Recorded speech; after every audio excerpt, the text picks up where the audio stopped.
জেনে রাখি গুরুত্বপূর্ণ তিনটা ক্রিম সম্পর্কে। ক্রিম ডি র্যাশ, যে সমস্ত বাচ্চাদের ডায়াপার পরানোর কারণে কোমরে এবং পিছনের দিকে যে লাল লাল ফোঁট হয়ে প্রচন্ড চুলকায়, এটা কমানোর জন্য ক্রিম ডি র্যাশ।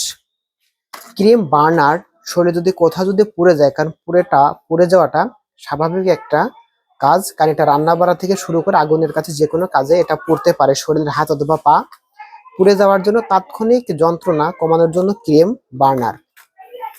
ক্রিম মেলাট্রেন, যাদের শরীরে মুখে বয়সটা একটু ছাপ করে থাকে অর্থাৎ মেস্তা হয়, মেস্তাকে দূর করানোর জন্য ক্রিম মেলাট্রেন। ক্রিম মাইকোসিনা, যে সমস্ত বাচ্চাদের যারা বুকের দুধ খায় বা যাদের বয়স 1 বছর 2 বছর এবং এটা 6 মাসের কমও হতে পারে, বাচ্চাদের জিহ্বার উপরে সাদা একটা আস্তরণ পড়ে, এই সাদা আস্তরণকে সরানোর জন্য ব্যবহার করা হয় ক্রিম মাইকোসিনা।